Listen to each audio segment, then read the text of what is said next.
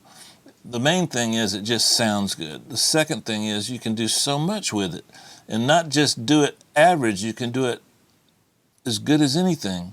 So come up with some ideas and send them to me or send them to MCDSP and let us know what you're doing with it, because I'd like to learn too.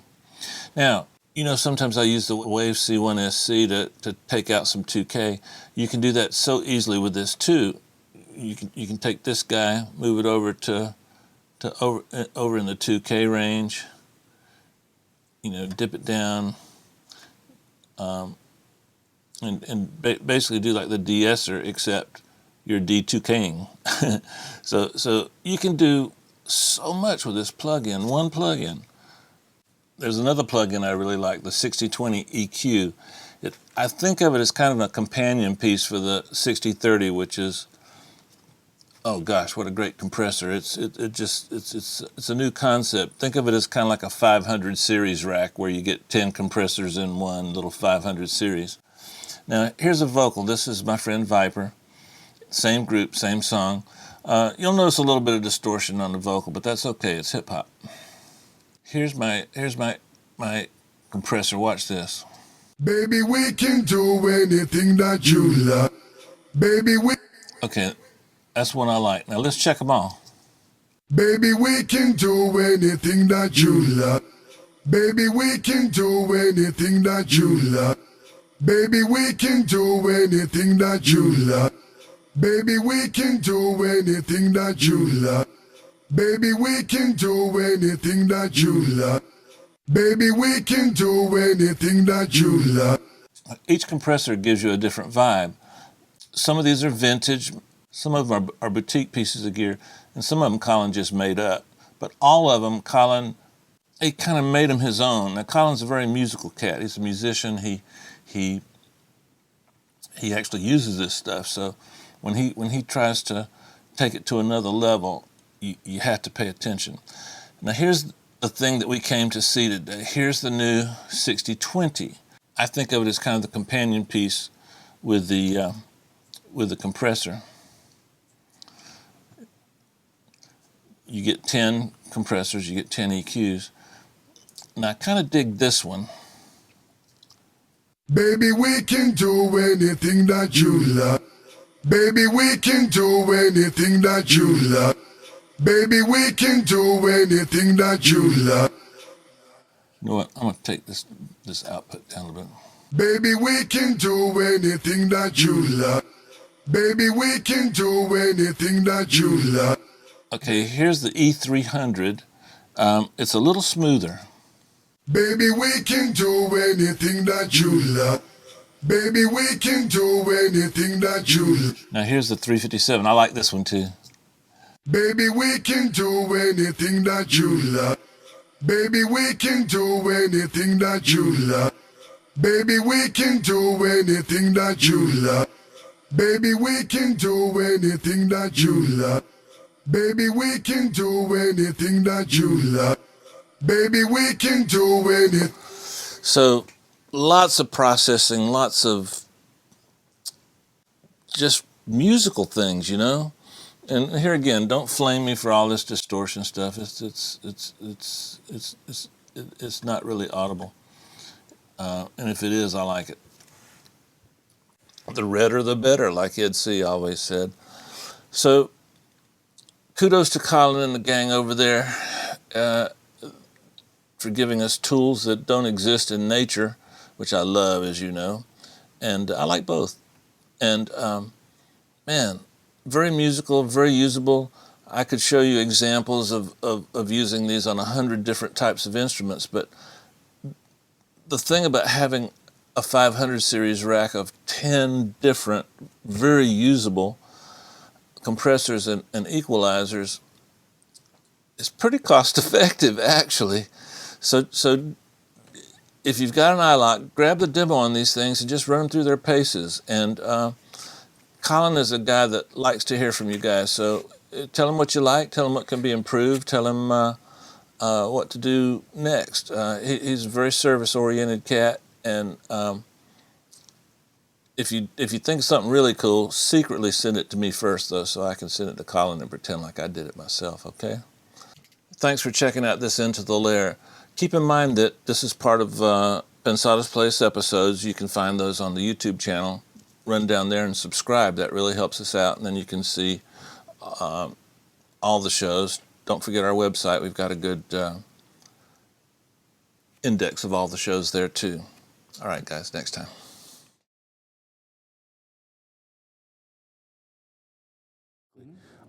Given the seat that you have occupied for the last decade, I imagine security has been a lot of what you guys had to focus on. You're sitting on that kind of music and people in It's there. a lot easier for us because of the fact that we stopped jumping around to different studios. Gotcha. Right? Stay in So the pla- once gotcha. Baseline Studio was created, it gave us a central place to have all the music.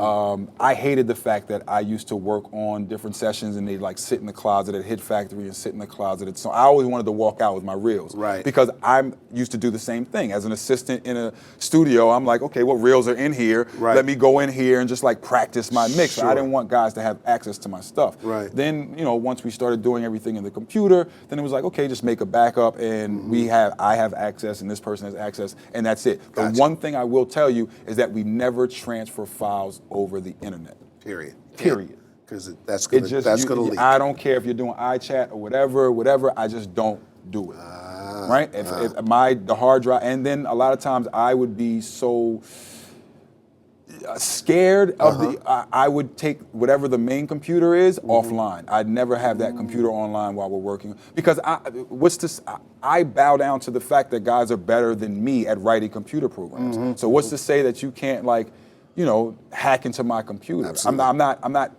thinking and relying on Apple or Right. Steve Jobs or whoever to be my security. My Right. security is that it never hits the network. There That you way go. I know you can never touch it. Because there's tens of millions of dollars at stake Oh, yeah. in this. Oh, yeah. I mean, huge things at stake. Guru, you and I come from a period where hip hop had a purpose. It wasn't just a lifestyle. It wasn't, and it was a lifestyle, and it was a cultural phenomenon. But Public Enemy, KRS, all those guys. What's the health of hip hop now? Is it the music itself is healthy, but have we lost? We've lost a lot of the attention. People aren't mad anymore. Yeah, well, the content has gone down to a certain degree. Our subject matter, especially for my older MCs, has to get out of I'm in the club. That can't be just the whole experience of life is I'm in the club. Okay, that's 4 hours on a weekend, right? And you're 50 years old. Yeah, and you're 50 or you're 40 years old. Yeah. So where are the 40-year-old records? Now, we're starting to get them, but I mean a high concentration. So as a 40-year-old, I want to know what another 40-year-old feels like when he has a 17-year-old daughter and some guy walks up and knocks on the door like, hey, I'm here to take your daughter out. Absolutely. Rap about that experience. Rap about paying taxes. Rap about, I've got married now and this is what married life is about. Or I got divorced and this is what divorce life is about. The real grown life. subject Yeah. matter, It kind of hurt me. A close friend of mine, Mikel Camille, put together a song about the Trayvon Martin thing, but we're not using music in social ways anymore, it seems like. Why is that? Are we just too content? Or is no, life so it's hard the- we just have to pay the rent first? No, we are. I think that those people that do aren't at the higher upper echelon of the music, and that's the problem. So it is still, there are still your NWAs out there, there's still your Public Enemies out there. They just have to be brought to the forefront. Well, me, Dave Pensado, do I have a responsibility to help with that? No, I don't think that you yourself do. Now, if you as your person, me myself as a musician, that's I make music. Me as Jamil Keaton, someone who grew up in an area that I'm concerned about the kids in my area, and I look around and I see things that I don't like, that person is the person that makes. I mean, we just those type of went through records. the 50th anniversary of the March on Washington, Yeah. and where's the music? It's there. It just needs to be promoted. You know, in addition to, when music was so seminal for what we did, and you know, this is probably beyond some of the age ranges of our audience, and you had things like Ohio and stuff like that, and what happened in the Vietnam War. State. We didn't have all the other sort of information coming at us. You weren't on the internet. Now we are filled with stuff. The attention spans are shorter. Yeah. So I think what happens is that, you know, we're now all content creators. Look at our show. Who knew 2 years ago? But you end up having to sort of work your way up, and you separate the wheat from the chaff, and the big stuff will keep its head up. And what our job is to keep pushing the envelope and keep holding on to the sort of torch. And sooner or later, certain things will bubble up, just like. But I can think- play you 10 great guys that have very content-driven music Absolutely. that are discussing topics of the day. Absolutely. They're just not being played You on have the to find radio, them now, and they're not right. in the Can- club. Name a couple, so educate us. Let's see. Mortal Technique is one of my favorite. Okay. He deals with a lot of political issues. Of course, you always have your Mos Defs, your Talib Kweli's. There's. I'm trying to think of who else who we consider political. Even when you go to some of the guys that aren't necessarily considered political, they still have a little bit of that in it. You know, I understand what you're saying. In our back in the day, quote again, even if the guy wasn't an NWA or a Public Enemy, the last song on the album was always something like Increase the Peace, or, you know, just one of those songs that was like, I am kind of socially aware. But that was the zeitgeist of what was going on in hip hop in '89. That was the feel of the moment, you know, and that's what we need to get back to, is when the people demand that. That's what we were demanding, because we were walking around with African medallions on and beads, and we were like, take the gold off, and you know, that was the feel of what was going on. Well, we were protesting because we didn't want to go die. I mean, Yeah. people that went to Vietnam died, Yep. but more people are dying in America now. If you take two of our biggest ones, right? If you look at Public Enemy comes from a very Black Panther standpoint, right?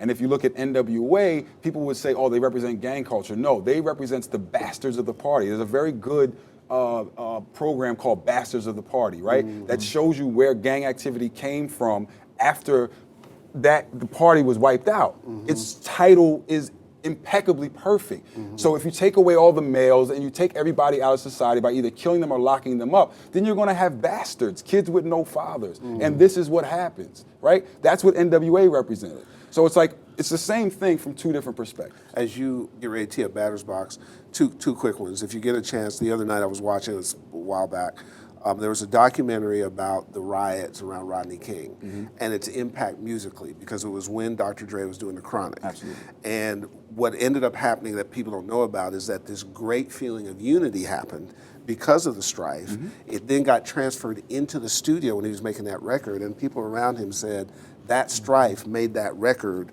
become something else. Another thing, cultural, the zeitgeist swings. And I think we're in a phase now when you take records like Daft Punk and Blurred Lines and stuff, sometimes we have to feel good. And we're in a moment now where some records are just releasing us and allow us, they're really 70s records, where we're just getting ready to party and so on and so forth. So I think, you know, those who care have to care, and those who need to release have to release. That's my point. My biggest point is, I don't want to force that on every artist. Right. I want the ones that care, because then I don't want you to just make the one record. You gotta do it from your heart. Yeah, you got to do it from the heart, and that's really who you are. Right? Tee up your arms, sir. It's batter's box time. Ready? Absolutely. By the way, thanks for that. Oh, no, absolutely. Compressor, Distressor. Ah. EQ, GML. 8200. Mic, 67. Neumann. reverb. I'm going to say Altiverb as a plugin. I don't have a favorite. I know this is supposed to be one word answer, but No, that's good. Altiverb. Altiverb. No, that's good. That's Because you can get everything. Okay. Delay, PZM 42. mic pre. Ooh, that's hard. Give me a Neve 1073 over everything. If I was Not a Desert 727 Island, Avalon? a 1073 is something special about it. Man. This is a trick question because I know your opinion about sample rates, converters. An Apogee converter would be great. De-esser. SPL. Ooh, I never used that. Cheapest gear you've used on a #1 record. Ooh, Cheapest gear I've used on a #1 record. That's a great question. kazoo. Cheapest gear I've ever used on a #1 record. Oh, nice. I don't know. NS10s maybe? I don't know. The Good NS10s comeback, good NS10s are a comeback. cheap speaker, but they're the best. Chorus flanger. Eventide. Eventide. Your island plug-in. My island plugin. Can I get a bundle? Sure. Sure. The Waves bundle. Cool. Waves bundle. You did good. He- I had him for a second. Well, I had him. Well, you threw that I had him slider between at the second end. and third. And it kind of went like that. had That him was between- good. I was yeah. proud of you. But he represented New York. Like, it was sort of the best of the Mets and the Yankees. You're a Yankee Yeah, Mets guy. yeah, It's kind of the combo thing. Yeah. But that last slider, that was very Dodgers-like. I want to hear more political stuff from Guru. Well, you know what? We might have to do phase two of this. I'm not very political, by the way. I come from a background where we didn't argue, we just killed people. So I don't have that in-between phase of discussion nicely, you know? And to hear a logical, very intelligent person explain to me, and I didn't grow up in the same circumstances a lot of people did. I had a blessed life, you know? But that doesn't As mean did I I. can't care, Yeah. and that doesn't mean I shouldn't be educated about those things, you know? Because My mother I was sit in a- a position yeah. where I can help. My mother was a special ed teacher. Now, I've had my father in my life, like I told you. I know my father is every day of my life. But my mother, being a special ed teacher, made it a point. She brought a lot of her work home. And by that, I mean, like, a lot of the problems that she ran into, she made it a point to us to be like, you guys are privileged that you have us. And it's your responsibility to help people because everybody's not in the same situation. And living in the community, you see that. Like, my father was a father to a lot of my friends, just because, you know, he was probably one of the only guys. So it was just, you grow up, I grew up with that sense of responsibility that is bigger than you. You're carrying on the tradition because, you know, the scholarship in the African school, he's got a scholarship he took down to SAE in Africa. You're a good person. It was a great thing. I think as we introduce Corner Office and our man Chongor over there, I think we should keep along that dialogue. So ask a couple questions, and I got a couple of political questions to ask too. Chongor, why don't you, hello, first of all, to you. How you doing? You all good? Yeah, I'm all good. You got some questions for Guru? Yep, we got a bunch. This first one's from Trolls Nutson. Aside from the hardware distressor, which you mentioned earlier, what kind of plugins or hardware do you use to sculpt distortion, yet still making it musical? Oh, I think Guitar Rig is the one of the best things that has happened to music in 4? Yeah, I'm on 4 now. Okay. But I've used a lot of different guitar plugins, but the fact that you can design so intricately in Guitar Rig, I think is a great thing, and I think there are explanations that you have now, like when you go on YouTube and you watch certain things about how Guitar Rig works, I think it's one of the best plugins to give you some like really great distortion.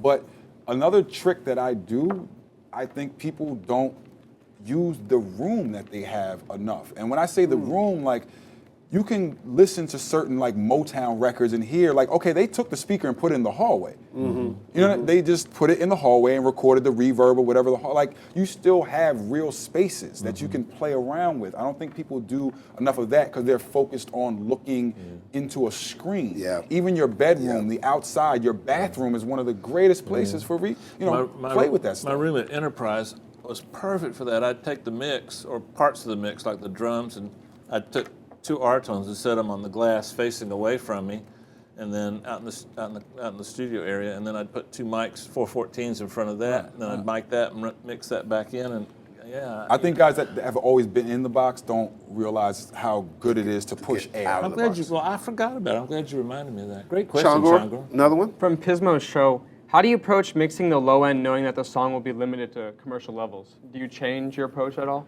No, I believe that the song is the song.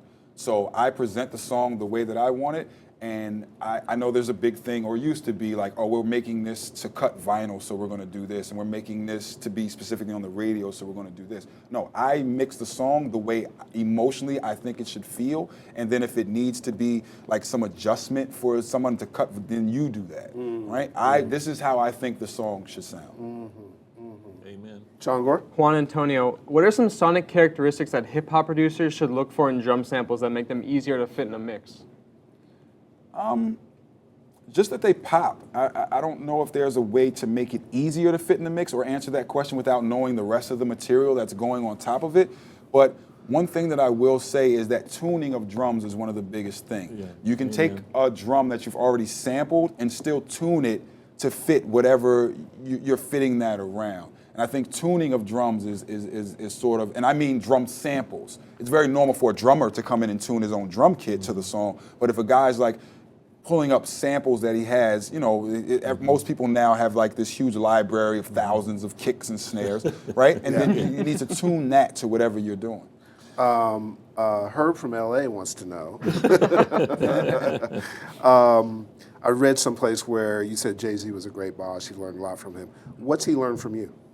Ooh, good question. I have no idea. Had to. I mean, for somebody who trusts that much, is around that much, What and did trusts his learn music from with me? you, what do you think? I guess you would have to ask him.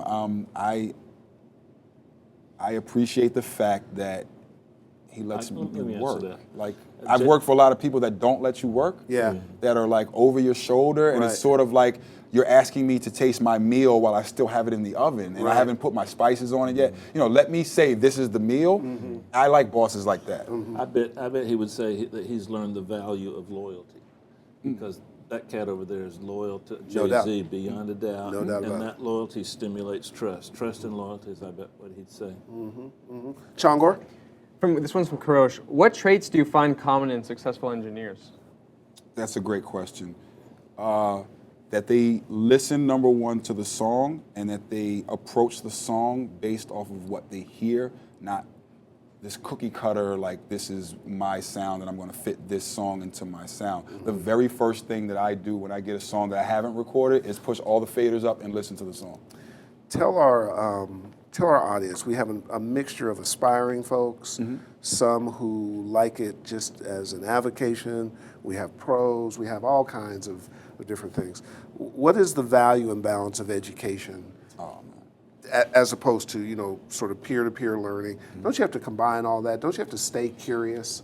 I always stay curious. I'm always reading. I'm always trying to figure out what the next new thing is. The person who I think kind of put me on that path was I used to watch a lot of Herbie Hancock and be like, well, why is this guy always at the convention? Why is he always trying the new keyboard? Why is he always, you know, or like seeing Stevie Wonder as a kid, you know, showing you like a sampler. I think he was using the Fairlight or something like that. Yeah, that's right. It was like actually on the Cosby Show. So you can imagine as a kid, you're like, this is amazing. You know, that type of thing. Yeah. I just love technology. I love systems. I love how things work. I love to put together things. I love the elegance of you tapping on the top of this, but not knowing what's inside of it. I love the fact that someone can just look at this watch and tell what time it is, but they have no idea of the amount of gears that are underneath. To me, that's incredible. Like, that's incredible design to make something so simple to use for a user, but yet so complicated underneath. You know, that's just my thing. So, I mean, to bring it to audio, everything changes so much that you have to stay on top. I think one of the biggest things that helped me in my career was that a lot of the engineers, when Pro Tools first came out, were like, 16-bit, 44, it's clunky, it's slow, it doesn't sound as good, and they didn't learn it, you know, and then me learning Pro Tools like quick and early got me into a lot of different sessions and like just a lot of areas that a lot of guys were just like, no, I'm a tape guy, and you know, that's hard. Now, again, we're talking like, you know, this is like late 80s, early 90s when like Sonic Solutions was like the only thing that we were using in terms of, you know, digital audio. And then Studio Vision Pro got me into just like, okay, wow, this is amazing to me that we can record in the computer. I got a question. Herb got one. I get one. Okay, Dave. I would bet that the radio station in your town was spectacular. Every engineer that I really liked their width and breadth and their taste had radio stations that played more than one type of song, or at least they were encouraged to listen to multiple types of music. Like Indianapolis must have been amazing because it gave us Michael Jackson, it gave us Babyface. For me, it was WKXI. And WKXY and then WQXI in Atlanta. What'd you listen We to? listened to Philadelphia radio stations in Delaware. So for me, it was WDAS. And Butterball. then the biggest thing, that's weird that you just said that. The biggest thing for me was that my mother and father were huge on taking us to concerts when I was a kid, right? So a lot of Frankie Beverly and Maze live. Yes. A lot of Oh Earth, Wind my and Fire live. Oh my But God. to go to the show the very first time and Butterball walks on stage and it's this big white guy. Yep. And I'm like, he can't be white. Right. He has the smoothest, like black baritone, did.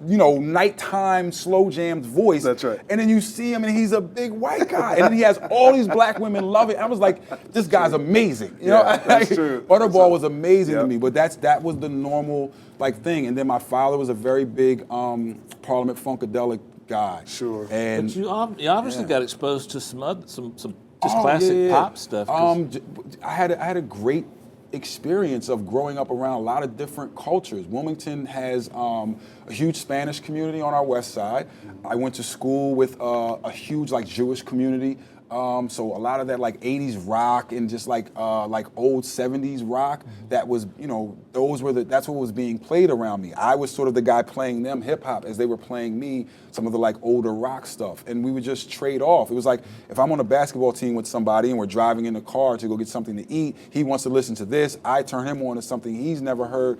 It was the whole thing. And then my mother was very big into gospel, so a lot of the gospel greats and the gospel legends, my mom would play around the house. But I had parents that were very good at letting us have our hip hop time, and then at around like 5:30, 6 o'clock at the barbecue, okay, no more hip hop. Right. Now it's like grown people music, and God, you're blessed that So they at family did that. events, you Oh, actually yeah. did the Soul Train line. Oh yeah.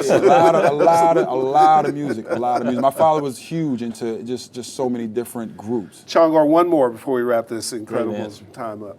This one's from Break Nice. Is there a certain way you approach mixing synths that have a lot of stereo effects? Yeah, I personally don't like the fact that people put so many synths so wide as a stereo thing, because then I have to figure out a trick as how to move it, because it takes up too much space. When we used to record, like say a Juno 106 or whatever, it was mono. Like it was like, okay, if I want to make it wider, I can make it wider. So now I get guys that have like 10 tracks of basically the same thing, and it's like you kind of took the same MIDI note and duplicated it a bunch of times, and now I have like 10 different versions of that. Yeah. Plus stereo isn't stereo on most synthesizers. It's just chorusing one side. Right. And then And you're dealing with one of the cheapest reverbs. If you take the reverb out of one of the keyboards, it's not going to sound as good as the reverb that I would put on it from a well done plugin or from an actual reverb. Sure. So, it's put there to give you an idea, but as a person that understands the making of keyboards, I'm not going to put the most expensive reverb in a keyboard. I have to charge you an extra $2,000 for that keyboard. and another thing, check your drums, man. People keep sending me 18,000 stereo tracks that are mono anyway. I guess that's a function of What happens nowadays? exporting it What out of Logic what or happens something. nowadays is that if you're working in a DAW that exports stereo, they will export stereo. But a lot of your major DAWs, you can export it and make it mono. You can either in Pro Tools Summit mono. Great thing in Logic is that you can just hit that button on your master and then make the whole thing mono, so that when you're bouncing. Reason is the one I think that doesn't allow you to do that, and you get a lot of guys that'll give you stereo drums. I just take the left or the right side and make it mono. The time has run short of an incredible hour plus. Two things. Traditionally, I'm always saying to the person on my left, we got all these plans and so on and so forth. Yes. So I just want to let you know, you and Gerald have no option. I'm coming after you.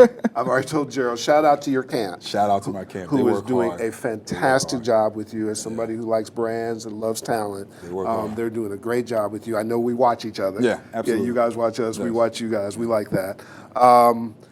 I got great plans for you. Gerald's already told me I can have them. We here. are fans and so impressed Thank you. at your integrity and your approach and your intelligence. appreciate it. And one of the fun things about my gig is that I've learned that the people that sit on my left every week are just so bright and they care so much. And they're really architects of the things that people finally buy as music and raise their children to and make love to and so Yeah. forth. Without you guys, it would be horrendous. So, man, you just represent the community in incredible Thank you ways. so much. I appreciate it. Man, so Appreciate proud it. to have you. Dave, take us home. Thank you.